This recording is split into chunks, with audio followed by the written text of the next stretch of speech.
विश्वास ठेवणं जरा कठीण आहे, पण फक्त 1600 मध्ये अलिबागच्या प्रायव्हेट बीचवर कॅम्पिंग, अनलिमिटेड टेस्टी फूड, त्यामध्ये डान्स पार्टी आणि लाईव्ह म्युझिक. हा अनुभव जर तुम्हाला घ्यायचा असेल तर हा व्हिडिओ खास तुमच्यासाठी आहे.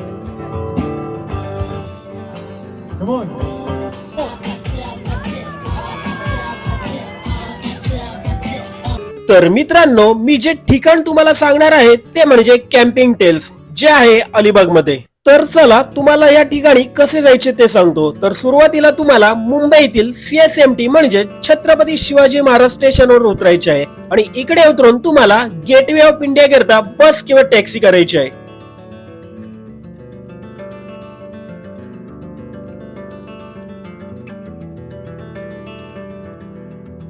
याकरता एसी बसचे भाडे हे फक्त 12 रुपये आहे, तर टॅक्सीचे भाडे हे पर पर्सन 30 रुपये आहे. आता गेटवे ऑफ इंडियावर आल्यावर तुम्हाला अजंठा, मालदार किंवा PNP चे फेरीचे तिकीट काढायचे आहेत.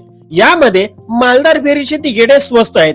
मालदार मध्ये लोअर डेक 180, अपर डेक 215 आणि एसी चे 250 रुपये तिकीट आहे. आम्ही एसी चे तिकीट बुक केलेले होते, तर एसी ची जागा तुम्ही आता बघू शकता. या फेरीमध्ये तुम्हाला चहा, कॉफी, कोल्ड ड्रिंक, समोसा या गोष्टी 50 ते 60 रुपयांमध्ये मिळतात. गेटवे ऑफ इंडिया मागे पडता समोर उघडतं निळ्याशार आकाश आणि अथांग समुद्राचं स्वप्नवत दृश्य. लाटांच्या तालावर धावत असलेली बोट आणि मनाला शांत करणारा हा अलिबागचा प्रवास, खरंच हे सगळं अविस्मरणीय आहे. आता जवळपास 50 मिनिटे या फेरीतून प्रवास केल्यानंतर आपण पोहोचतो मांडवा बंदरावर. इकडून 5 ते 10 मिनिटे चालत आपल्याला बाहेर जायचे आहे.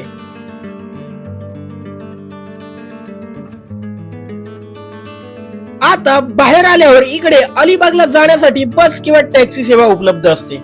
आम्ही कॅम्पिंग टेल्सचे 2200 पॅकेज बुक केलेले होते, त्यामुळे इकडे त्यांच्या टॅक्सी आम्हाला रिसीव्ह करायला होत्या आणि जवळपास 20 मिनिटांच्या टॅक्सीच्या प्रवासानंतर आम्ही पोहोचलो आमच्या कॅम्पिंग टेल्सच्या ठिकाणी. तर सुरुवातीला या ठिकाणी पोहोचल्यानंतर आपल्याला टेंट दिले जातात. तर हे टेंट तुम्ही बघू शकता. 2 पर्सन साठी इकडे डबल शेअरिंग टेंट आहेत. या टेंट मध्ये तुम्हाला मॅट्स, बेडशीट, पिलो आणि ब्लँकेट दिले जाते. यानंतर फ्रेश झाल्यावर आपल्याला संध्याकाळचा पावभाजी आणि चहा असा नाश्ता दिला जातो. जसं सुरुवातीला मी सांगितले त्यानुसार हा प्रायव्हेट बीच आहे, त्यामुळे येथे पर्यटकांची गर्दी खूपच कमी होती. तर नाश्ता केल्यानंतर मी आणि माझी 11 वर्षांची मुलगी आरोही, आम्ही दोघं या प्रायव्हेट बीचवर गेलो आणि येथील समुद्राच्या लाटांचा आनंद घेतला. यानंतर इकडे छान खेळून आम्ही पुन्हा आपल्या टेंट मध्ये संध्याकाळच्या पार्टीची तयारी करायला आलो. तर सुरुवातीला इकडे सगळ्यांचे इंट्रोडक्शन होते आणि सुरू होतो टग ऑफ वॉर हा गेम.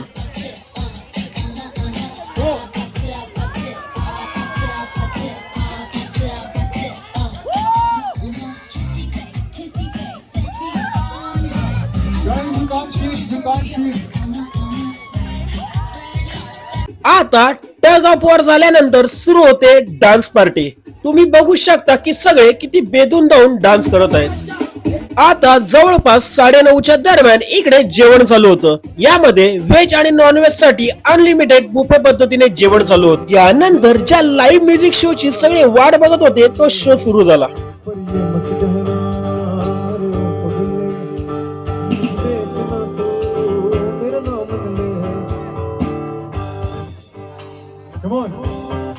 जवळपास रात्री 1 वाजेपर्यंत हा अप्रतिम लाईव्ह म्युझिक शो सुरू होता. आणि आता दिवसभर एवढ्या ऍक्टिव्हिटी केल्यानंतर वेळ होती झोपायची. यानंतर दिवस होता दुसरा.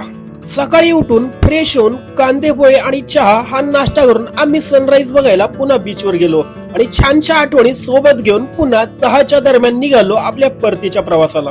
जर तुम्ही कॅम्पिंग टेल्सचे 2200 पॅकेज बुक केले तर यामध्ये तुम्हाला एसी फेरीचे जायचे यायचे तिकीट, त्यानंतर मांडवा ते कॅम्पिंग टेल्स येथील येण्या जाण्यासाठी मोफत टॅक्सी सेवा, त्यानंतर प्रायव्हेट बीचवर कॅम्पिंग, अनलिमिटेड टेस्टी फूड अशा बऱ्याच गोष्टी तुम्हाला यांच्या पॅकेज मध्ये मिळतात. तर यांचे पॅकेज तुम्हाला बुक करायचे असेल तर डिस्क्रिप्शन मध्ये दिलेल्या नंबरवर तुम्ही कॉल करू शकता. मित्रांनो, जर तुम्ही फॅमिली किंवा फ्रेंड सोबत फर्स्ट टाइम कॅम्पिंगचा प्लॅन करत असाल तर अलिबाग मधील कॅम्पिंग ट्रेल्स हा पर्याय तुमच्यासाठी परफेक्ट ऑप्शन आहे. मित्रांनो, माझ्यासाठी ही ट्रिप फक्त ट्रॅव्हल नव्हती तर मुलीसोबत आयुष्यभराची आठवण होती.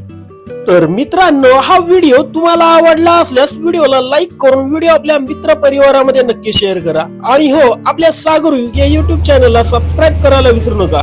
धन्यवाद.